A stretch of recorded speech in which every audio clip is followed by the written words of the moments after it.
খুব অল্প সংখ্যক লোকই তোমরা উপদেশ গ্রহণ করো। কথাটা তাহলে বিপন্ন মানবতা যখন কাঁদে, মানুষ যখন বিপদে পড়ে নিরুপায় হয়ে ফরিয়াদ করে, তার ডাক শোনার কেউ নাই একজন ছাড়া। চিল্লায় বলেন তো তিনি কে? এজন্য আমরা ফরিয়াদের হাত কার দিকে তুলব? প্রিয় পটুয়াখালী বলেন, ফরিয়াদের দুটো হাত আমরা কার দিকে তুলব? এবং খেয়াল রাখতে হবে, মাথার সাথে সেট করে নিতে হবে, আল্লাহ ছাড়া আমাকে উদ্ধার করার কেউ নাই।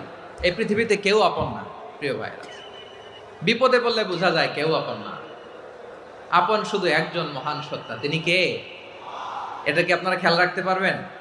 হ্যাঁ, বিপদে আপদে কেউ আমাদের বাঁচাতে পারে না, তরাতে পারে না, মুক্তি দিতে পারে না, উদ্ধার করতে পারে না, একমাত্র আমার প্রভু ছাড়া, আল্লাহ ছাড়া। চিল্লায় বলেন ঠিক কিনা? এবং প্রিয় পটুয়াখালীর ভাইয়েরা, মাথার সাথে এটা সেট করে নিতে হবে যে আমাদের পুরো জীবনটা